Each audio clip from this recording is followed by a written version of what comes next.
So that was a doozy.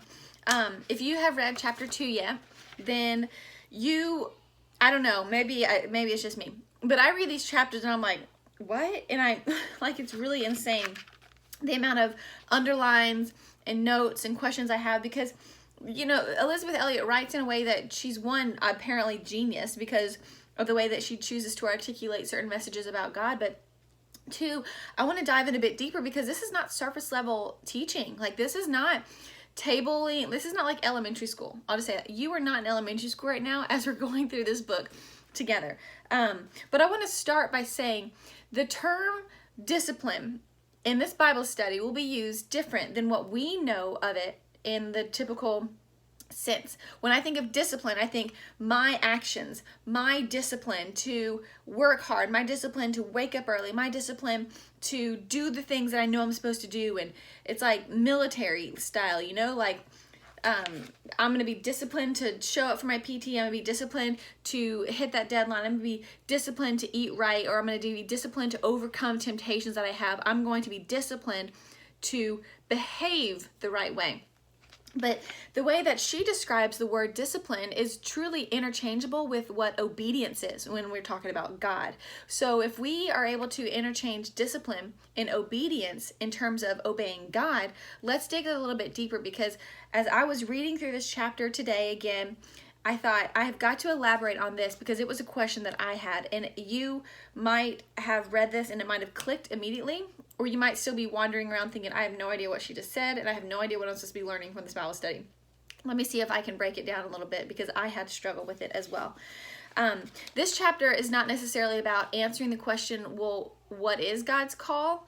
It's the responsibility that you have to respond to God when he does call you, when he does call us. And so she gave us an example from 1 Samuel of when Eli was being called by God, and it was in the middle of the night, and Eli kept on going to Samuel saying, did you call me, sir? Did you call me, master? And Samuel said, no, that wasn't me. And so Eli went back to bed, and he heard something say, Eli, Eli again. So he went to Samuel and said, Samuel, did you call me? And Samuel said, no, that was not me. So by the third time, Samuel started to realize, that's not me, that's God calling Eli. So he told Eli, hey, when you hear that calling again, when you hear your name again, say, yes, Lord, it is me.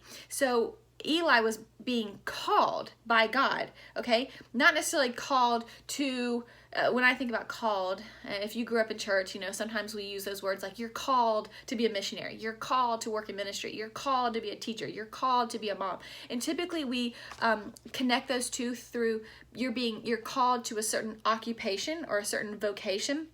But in this sense, I don't want us to attach the idea of being called to an occupation or a vocation or a thing that you're supposed to do. I want to just understand that God says, Laura, are you here with me? Laura, I want to get your attention, and therefore God is calling me, just like I would call my friend, hey girl, what's up? Like, God is talking to us. So we as human beings have the privilege, in my opinion, to respond to God's calling in our life, respond to God tugging on our heart, respond to that still small voice we might feel in our heart and our head, and through reading we might think, God, is that you? Is that you?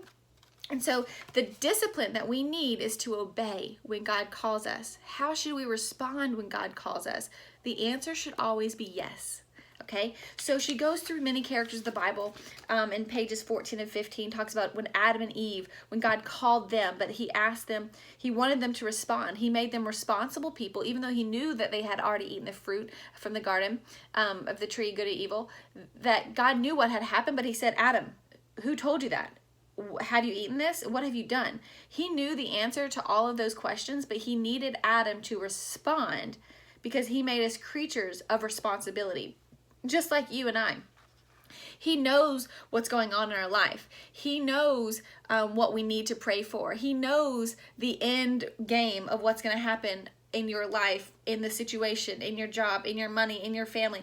But you still are responsible. Our response is still to pray for that. Our response is still to ask God to guide us. Our response is still to say, yes, God, yes, God, yes, God, and trusting his plan. Is this getting too overwhelming? Let me break it down a little bit further. Okay, so the last page of this chapter, obviously you guys can read. I mean, it talks about Adam and Eve, talks about Noah, Abraham, all of these different characters of the Bible, because the Bible is about man, God and humans, God and humanity, God calling these people, and their response is an act of obedience. So for us to be disciplined in our life, yesterday we talked about being disciplined and understanding that we were created by God, disciplining our understanding of being known and loved by God. Today is having the discipline and obedience to say yes to God when he calls us to do something, when he just says, spend time with me, when he says, meet with me, when he just has that tug and that, that feeling in your heart that, okay, God, I need to do this. I need to be obedient in this way. That's God calling you. Now, tomorrow's chapter is more about how do you know you're called. So you might have all of these questions in your mind, like, what does that mean? Is God calling me to something? Today is less about how we know we're called and more about you deciding ahead of time that when you recognize you are being called by God, that your answer will be yes, because that is obedient. And we talked about how discipline and obedience, those two words can be interchangeable because they coexist together. So when we're being disciplined to live according to God's plan, we're being obedient to him. So whatever it is in your life today, however, you feel like you're absorbing this information or absorbing this chapter or Bible study, I want you to understand this, that discipline is the wholehearted yes to the call of God.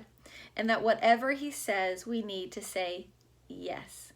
Because right here, I even wrote my notes. If we don't acknowledge our dependence or our responsibility to respond in obedience, this is a very bold statement. It's essentially being an atheist. If we don't acknowledge the fact that we're dependent on God because he created us, and if we don't acknowledge the fact that we need to obey God because he created us, and if we're denying all of that, isn't that essentially us saying, well, I don't believe God. I don't believe that he created me. I don't believe he's all powerful. I don't believe that he has what it takes to lead my life. And if we have these thoughts and actions in our life, isn't that essentially acting as an atheist to not believe anything about God? Because in order to be disciplined, we have to believe all things about God and not just pieces of it. We can't, it's all or nothing. It's not, I will believe this, and this about God, but I won't believe this, and this about God because it's too big for my mind to be wrapped around. No, we need to understand our full dependence on God because he created us. He is the creator. We are the created. So having that discipline to obey before you even know how, what, when, where, whatever you're called to do, to be, to respond. Our hearts should always say, yes, God, yes, God. Okay? So happy Bible study day. Have a good Tuesday.